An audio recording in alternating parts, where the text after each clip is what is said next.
So it caused a number of mayhem, although the case fatality rate there was lower, 35%, because of the early intervention. Okay. It didn't cause a lot of damage. But we know that most of these viral hemorrhagic fevers, of which Ebola virus, Sudan Ebola virus disease belongs to, causes a number of deaths. And that is why when you get one outbreak, one case actually, it is defined as an outbreak. Okay. If you don't attend to that one person and you leave status quo, actually the number of deaths may actually happen very swiftly.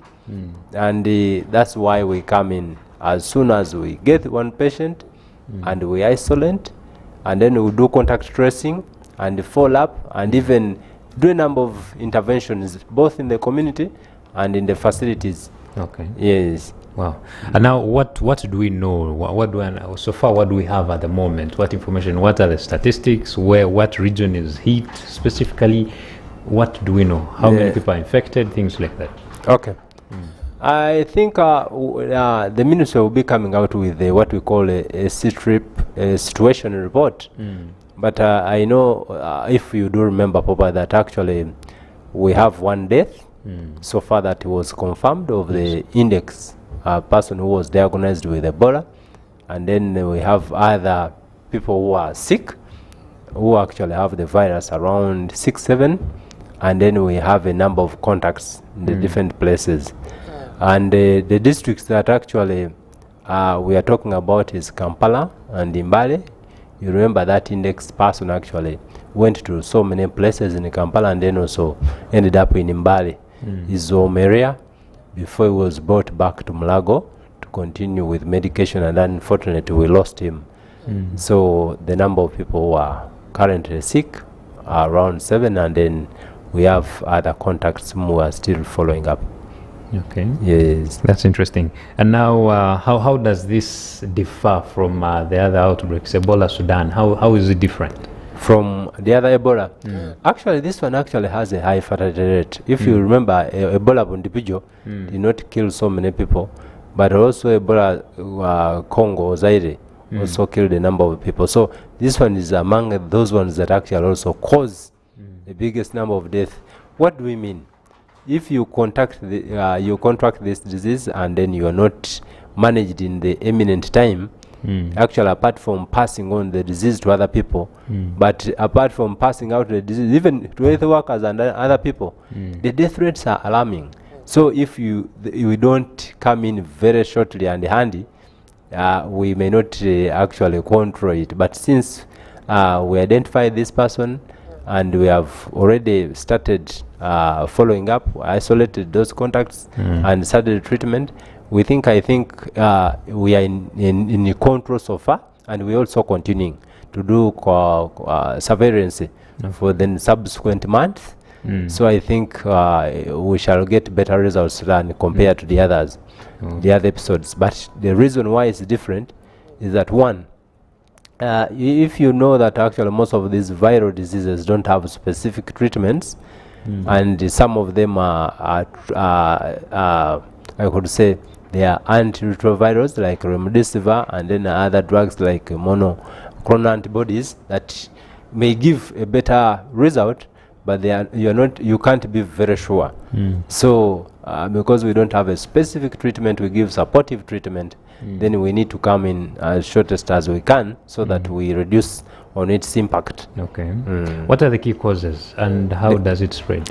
Okay. Now, our biggest concern is about human to human spread, because that is the route that is actually very well known. That when one person contracts the disease, then by contact of that person with others through any body fluids, then exposes the other people. That if you've gotten in contact with this person, there are 100% chances you may get the disease, unless if there was social distancing and there was no contact between that particular person and any body fluids from sweat, saliva, stool, urine, and whatsoever.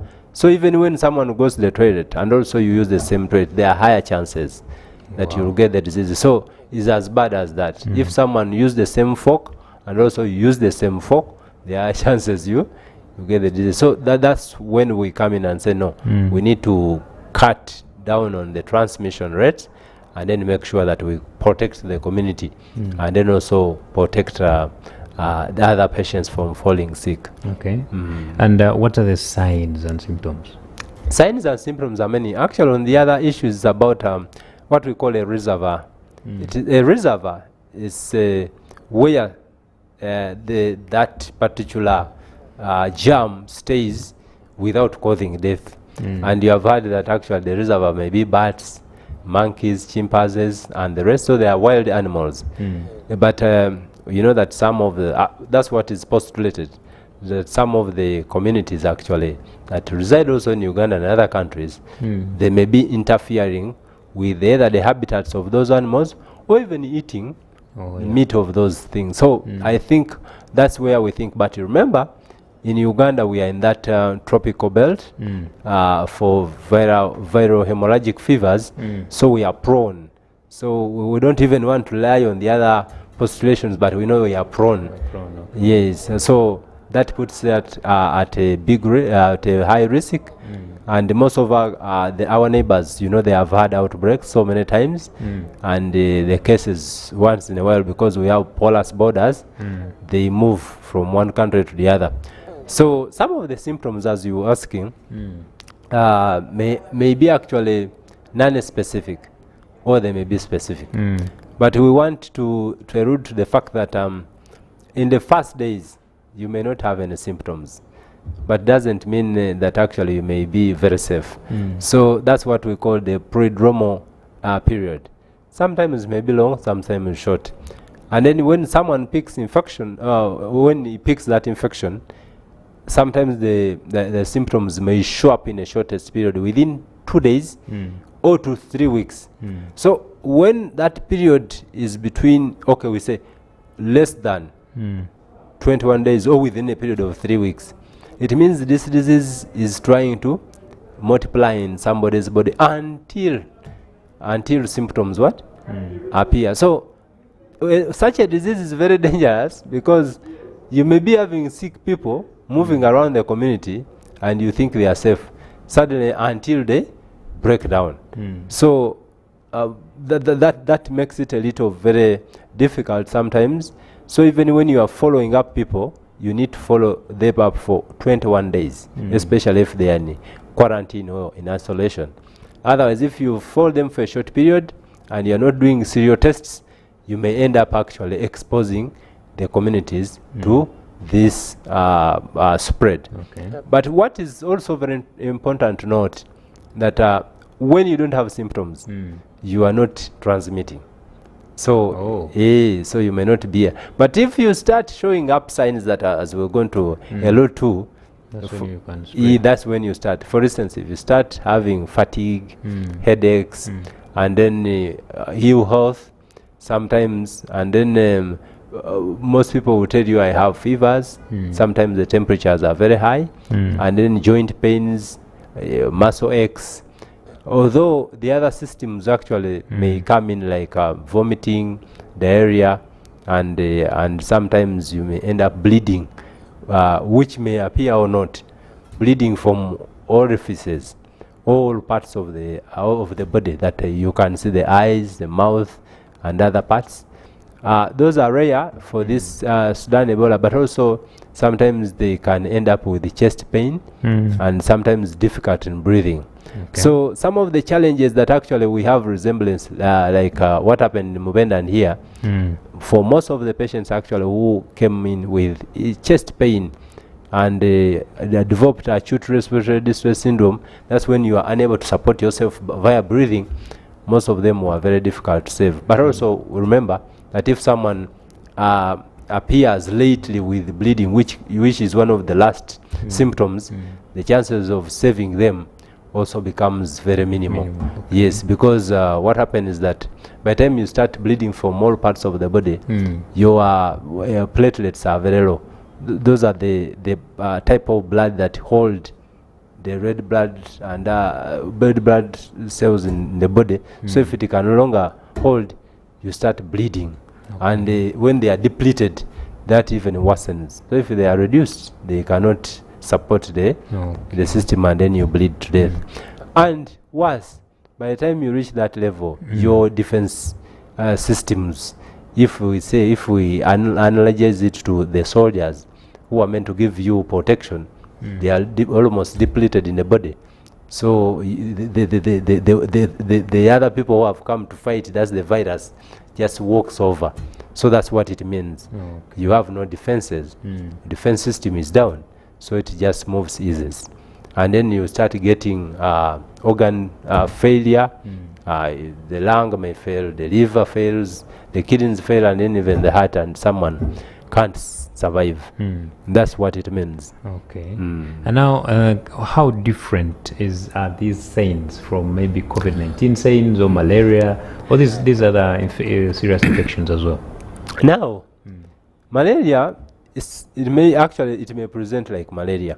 So, and then the other thing also, some of the symptoms I've talked about, they may also present like COVID-19, but we know COVID-19 is airborne, but you need to do tests. So it's even if you get any kind of fever, just sometimes and then also sometimes someone has Ebola virus disease and has malaria. So even when we isolate them, and then the Ebola treatment units, we still run all those tests. But also sometimes those kind of patients, like the ones who have malaria and other diseases, follow in the category of the alert, because they say, oh, since when the community is now sensitized people about what is happening, they can call and say, oh, now it seems I have Ebola. That's very good. They are very alert, and then we usually send a response team to test, and they make sure that the patient is diagnosed well, and then put the right treatment.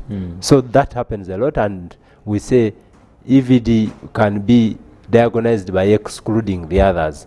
So you need to do a number of tests. Okay. Right. Now let's look at the preventive measures. I remember during COVID-19, our parents used to boil grass, and then they steam you, if I can say. Are there any preventive measures for Ebola? Ebola. First of all, preventive measures are at different levels. They're at individual level, then we have institutions, and then the public. So what do we communicate? That individuals, if you identify individuals who have those symptoms, it is better those people not to go in public places and go to hospitals, and they are put in separate places for their diagnosis and then management, to be diagnosed and be attended to. Now, even the people whom they have who have had contact with those people, they are isolated and put away from the public, because these ones can easily turn out to be patients. So they are put in a different environment for their safety and also to protect. So at individual level, we are protecting the people. Now, when it comes to institutional levels, we actually call upon the facilities and the administration of different public places, churches, and even hospitals, to make sure their entry point, they start the screening system we used to have. We have the thermal guns to take temperatures, and we have also sanitizer or washing facilities where people wash their hands with water and soap, and that can reduce a lot of exposure and contamination. Now, also, if you don't have that, you can use sanitizer. So we expect even in the studio here to have sanitizer nearby, because we have different people coming from different places. And then when it comes to the public, we need actually to reduce on the congestion. And in the facilities or hospitals, what we have done, we now recommend that let very few patients come to hospital, really if they need to, especially in those places that have been highlighted that are high risk. And then two, if you're escorting a patient, let one person come, the one who will help the patient, and then also will also give us details if the patient can't. And then obviously if you have patients who are admitted, then it is also very important to make sure that actually we have very few, like one attendant to one patient. And the other thing we should know that if a patient has been taken to the Ebola treatment unit, we don't accept any attendants there. No. It is only the doctors who have full personal protective equipment or gear that will look after your patients. Okay. So entrust us like you entrusted us with COVID and Ebola, the other episodes, and also this one we shall overcome. Okay. So hygiene is an integral part. Hygiene is very key, and wherever you are, even at home. Now, if you're not feeling fine, please don't interact with even your family members a lot. Come to hospital, be assessed for the safety of your loved ones. And if you can protect yourself, you can protect your loved ones, then it is easier. You protect the what? The community at large. Okay. How about these hearsays that we started with of maybe interaction with the wild animals and all that? Yes. Now, we actually also recommending that actually people should not interfere a lot with the wild animals and their environment and even their meat, because we are not very certain. We don't want to take chances.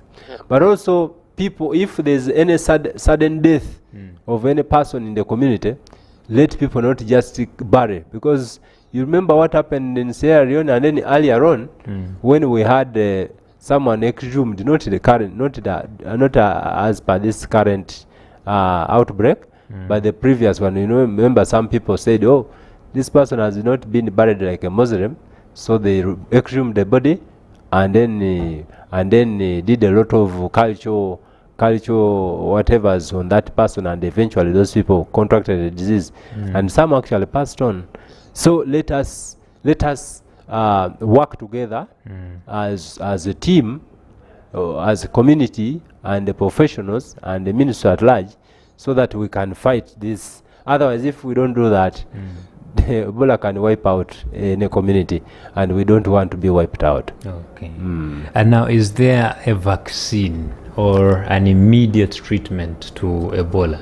Okay, most of the treatment to Ebola are supportive because it's a viral infection, and that means that we need to make sure that actually most of the symptoms are managed very well. Like if someone has diarrhea, you need to make sure you rehydrate, and if someone is bleeding, that means you need also to rehydrate, because they will lose a lot of fluid and electrolytes, which is not good. But to say that some of the drugs that have been used in the early outbreaks, like the current Sudan outbreak, we used some monoclonal antibodies, and then also used remdesivir, and they were very helpful. So they may not be specifically that, but the antiretrovirals that are good, and mainly supportive treatment. And nutrition is very key, and then also rehydration.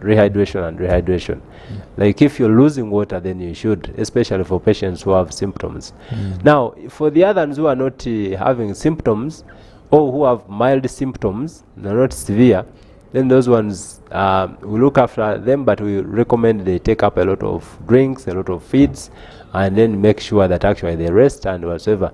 If they are pain, muscle pains and the rest, also we manage those ones. Now, when it comes to vaccines, the country actually is going to give I think we have received a vaccine that may be tailored towards Sudan Ebola, and the first priority people are the contacts, and they will be receiving that vaccine to see to it that actually we prevent them contracting the disease.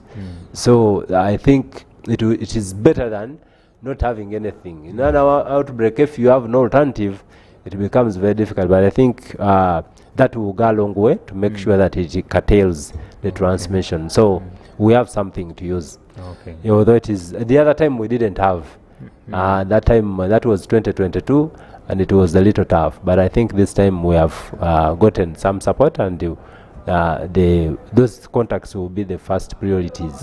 Yes. So when it comes to treatment, Ebola, it cannot be dealt with using herbals like we were doing to COVID-19. I know herbals won't help you much, and they may not have any proven role as per now. So I wouldn't ask people. You remember that even our person who passed on, he was trying this and the other, and because the symptoms were yes. So I think sometimes because you are not making decisions on your own, and then so many people come to make decisions, and if you are the one you need to be strict and say no. If I get these symptoms, please take me to the government or to the public facilities or the gazetted facilities so that I'm properly assessed and not taken to the harbors. Actually, you'll be exposing the harbor, the herbarists actually, and the community. So wherever you'll be, you will be actually passing on the disease to those people. Even when it is pastors who are praying for those people and they touch them, they also fall prey. So let us take care and caution that the disease we are managing needs a lot of caution. And we have always learned from our leaders that actually they take a lot of caution when this kind of outbreaks happen. So let us borrow relief from all our president, our ministers, and other people who have shown excellence, and then the frontliners, because we're always there to make sure that actually you follow what we are giving you, and we prevent the spread. Otherwise, if you go to the healers, the traditional healers won't handle. They also fall sick and they will die. And we don't want people to be wiped out when we can also offer the service. Okay. Take it from Dr. Wilberforce. This is a very, very deadly disease. So please make sure that you are among those people who can prevent and also follow the guidelines that have been issued to make sure that we contain it and it does not spread so far. Well, we're going in for a short break and return with more of this discussion. Issues at hand, powered by Protea Hotel by Marriott Entebbe. Comfort and luxury at its best.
This is Church of Uganda Family TV.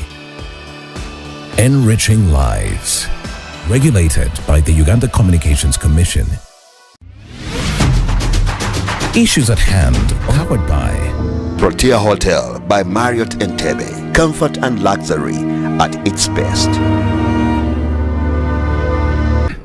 Oh yes, welcome back. You are still watching Issues at Hand here on Church of Uganda Family TV, and we are discussing the outbreak of Ebola Sudan. Yes, very, very serious disease here that of course we are called upon to abide by the guidelines so that we can prevent it from wherever it is, to contain it from there so that it does not spread everywhere. So it is your sole responsibility of you and me to make sure that we maintain good hygiene, just like we've been told, things like that. preventive measures. But of course, they are stipulated.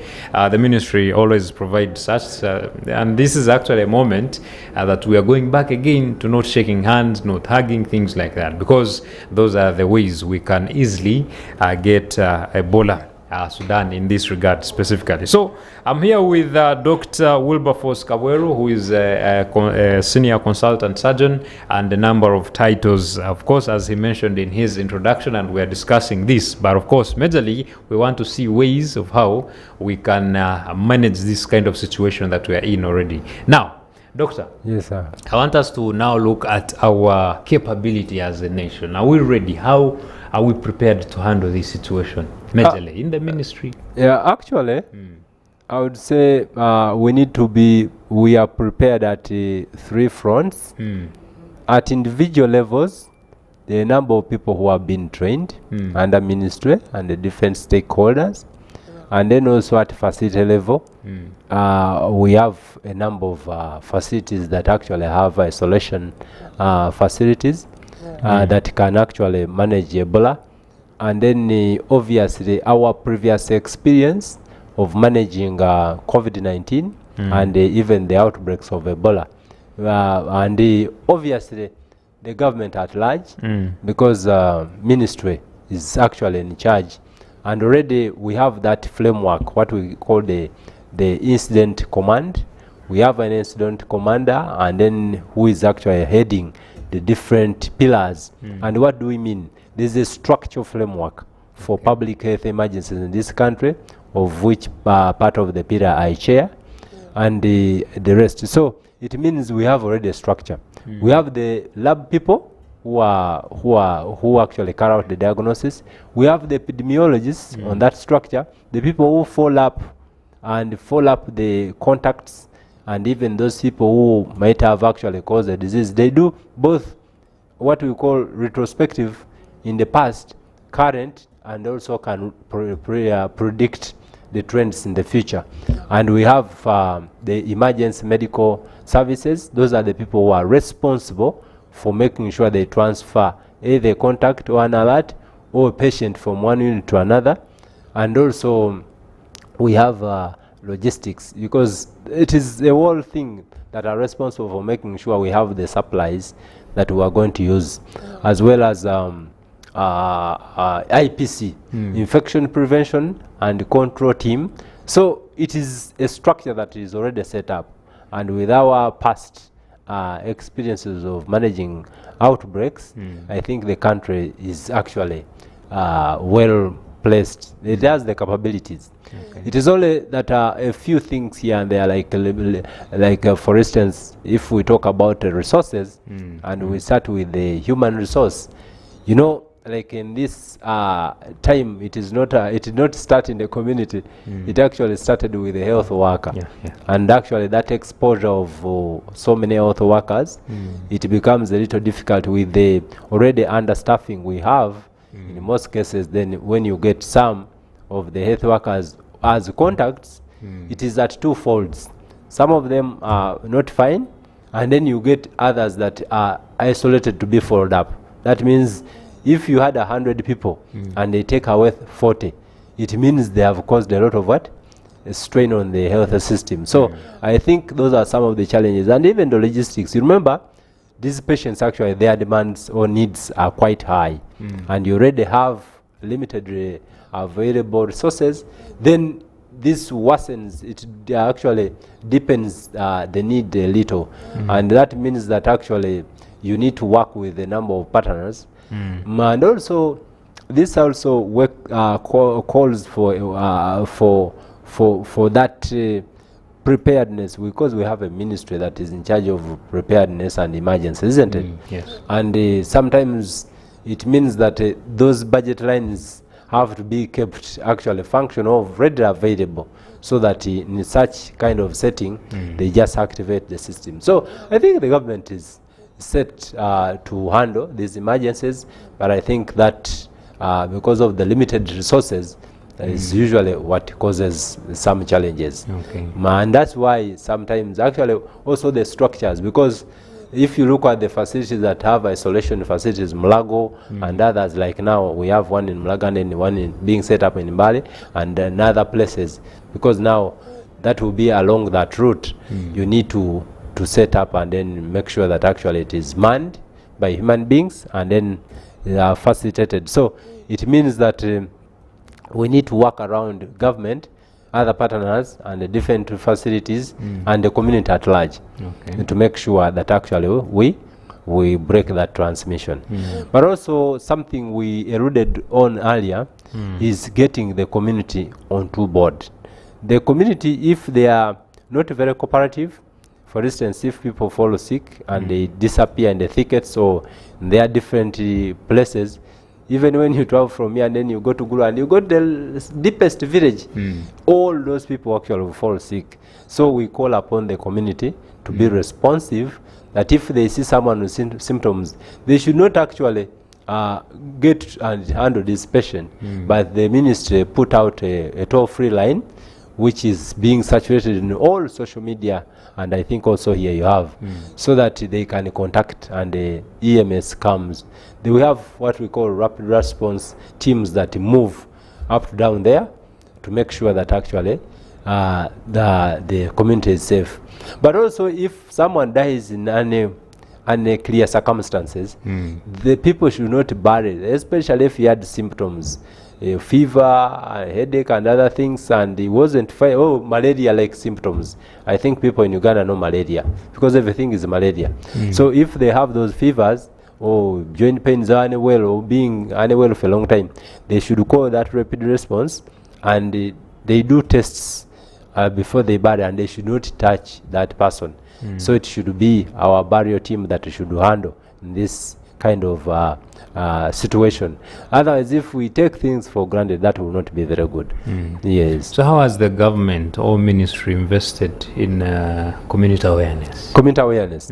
We have, as already I talked about the pillars, we have a risk communication and the community engagement pillar that actually is, we have already, you have been seeing being seen messages that have been drafted, and even the IEC materials that shows the different symptoms and signs, and those have been shared on different social medias. Some are in the facilities, and the community has been also, we have been engaging them in a number of discussions on different forums, radios, TV, and then other platforms, even social media. So the community is aware, and it is already we are also telling them that this is the 8th outbreak for Ebola, and we have had the others. So they are not as naive as they were initially before 2000. So we are getting to them through that channel. And then also ministry is engaging other ministries to spread the same information. Yes, and then the political arm of government also. Yes, so even the politicians should be talking to their people so that actually we work together as a team, and we actually fight Ebola out of Uganda again. What impact do you think if community is sensitized it will have on the combating or controlling of this spread? The community is very, very key, because in isolating or getting patients from the communities, we need the community support. But also even treating, because sometimes when things are not available, we usually come to the community. But even when we have finished treating these people, their symptoms are down, the community is very responsive, because they accept the patients back in their communities. But remember, this disease, even when the symptoms have gone down, these people continues spreading the disease, because the virus is kept in the vitreous fluid of the eyes, the brain, and then even in the testes, and then some genital fluids. So sometimes we say, even when these people go back to the community, we give them period and follow them up under the survivors program to make sure we don't get another outbreak after discharging people from the community. So those things actually we follow them up, and then the community is very pertinent. Yeah, if it is not involved, the impact can be grave, because if they don't give you the patients and they hide them, the people will die there, and then the spread will continue. But if they give us that support, and then also support those people who have treated, then they are able to break the transmission early. And the numbers of death also come down, and then even the number of patients who are contracting the disease also comes down. But even in contact tracing, because they are the people who tell you, oh, this one was here, then even the border took this one, he moved through this. So the community is handy in all this. It is actually the center. If you don't have the community within the center, it becomes very difficult. Okay. Yes. Is there any misinformation around this outbreak? As usual, some of the things that happen is that, one, people think it is politics. People have told me face to face. Some have called and said, "Doctor, again, what are you what are you cooking?" My dear, we are not cooking anything, and it is not politics time. I know next year 2026 is a voting time, and that will come, isn't it? But this is reality, because that person who passed on had all these symptoms, and already others have. So it cannot be politics. It's real. So I don't want people to think that is what is politics too. Most of the things that we are giving people to prevent this disease, they are good, they are safe, and they have been tried elsewhere. So let people not think that they are guinea pigs. They are not guinea pigs. It is to make sure they are safe. And all the care that we are giving is first class care, because even when you're in US, they will give you the same kind of care. It is not any different. So let people trust us that whatever we're coming out to provide is the best that we can, and we are not giving it alone, but we have a lot of support from all our partners. Yes. Why do people always have such thoughts? Because I remember in COVID, people were intentionally refusing to take the vaccines and thinking other ways. But why do we always have such thoughts? Vaccine hesitance, the causes are very many. Some of them have good experiences or bad experiences around some vaccines, or sometimes because of the uncertainties around some of the vaccines that can cause a lot of hike or hypo, that or that misinformation. But also the other thing is that people not, COVID also gave a different aspect, because there are those ones who had mild COVID, they were playing soccer and whatsoever, even when they were in the COVID treatment units. But when it became, and also some other big stakeholders who are saying, this disease is not for us, blacks is for the other, and is for the other. And it kept coming. Remember, we are hearing it, it is somewhere. It is in Europe, it is the other way, it is the other continent. But when it arrived that the first patient has been diagnosed at Entebbe, and people forgot that actually this village is a global village. What does it mean? We are now at the same village, USA and Uganda in the same village. Why? Because someone boards a plane by a few hours is in US, isn't it? So if he has a disease, he has taken it. Someone in the US comes here, and if he has a disease, it will be contracted here. So that means some of those things that were, those myths that are around, this disease doesn't affect the Africans. What? It actually affects everybody. So please, if that is the mindset, we need to work on our mindset and make sure that actually we know that this disease, when it comes for human beings, we are part of them, and whatever, whatever race or tribe or religion, it will take you the same. So let us be cognizant of that and make sure that we fight as a team.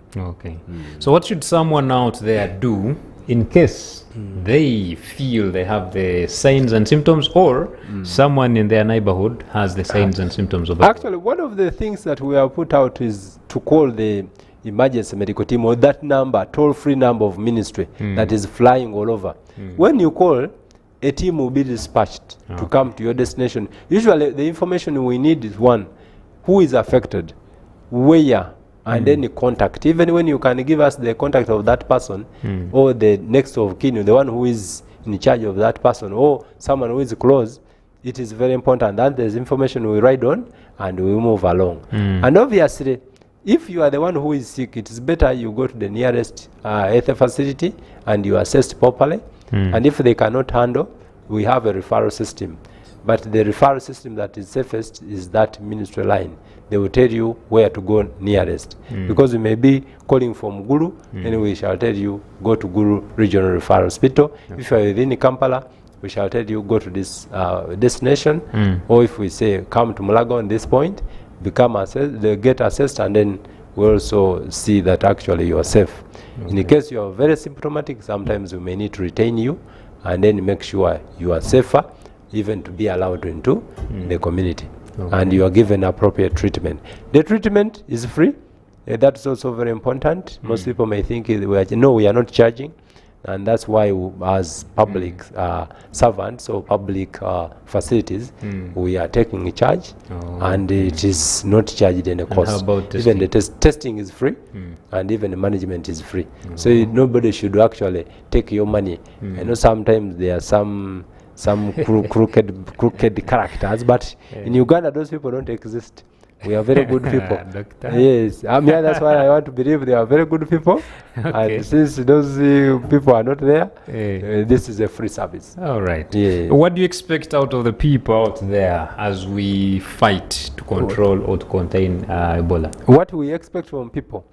First of all, we want their mandate, because this is not but remember, during public health emergencies like this outbreak, it is unethical for, first of all, people to deny us information, and then even people to retain patients in the communities, for people not to declare that we have someone, because it is also the mandate of the state or government to make sure that our health is their priority.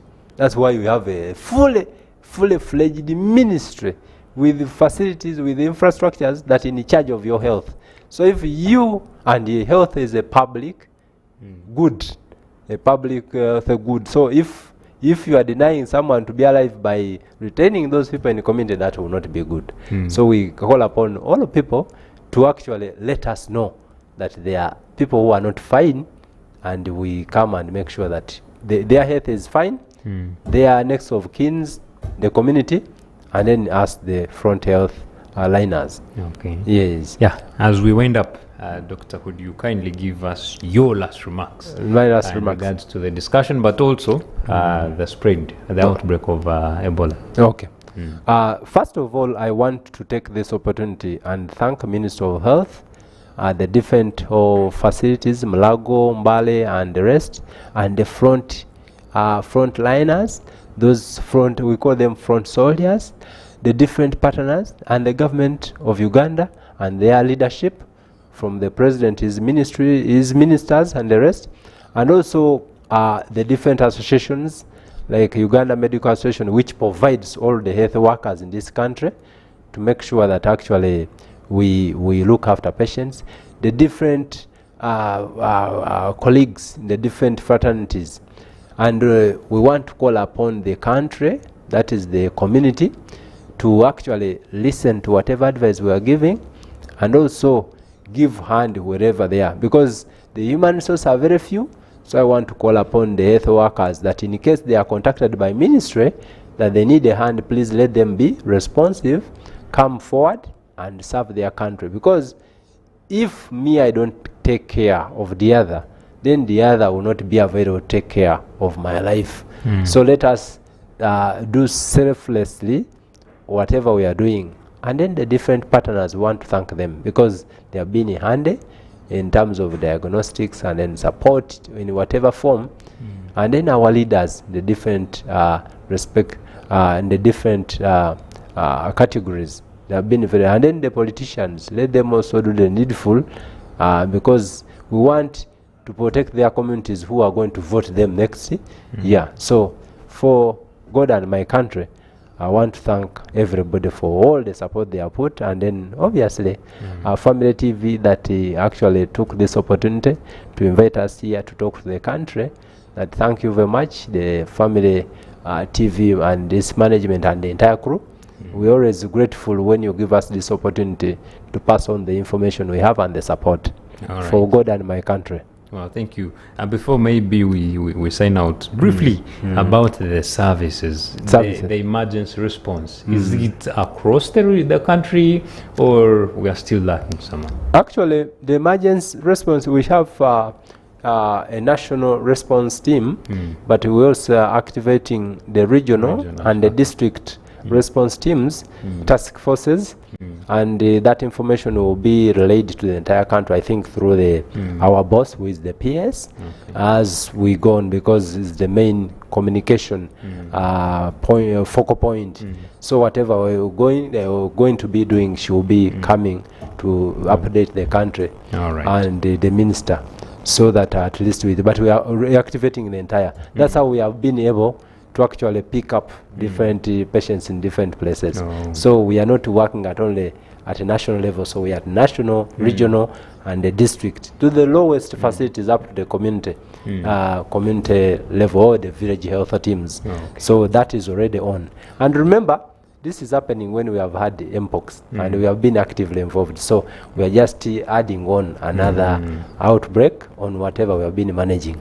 So it is not something new. That's why I was telling you that actually we are up to the task.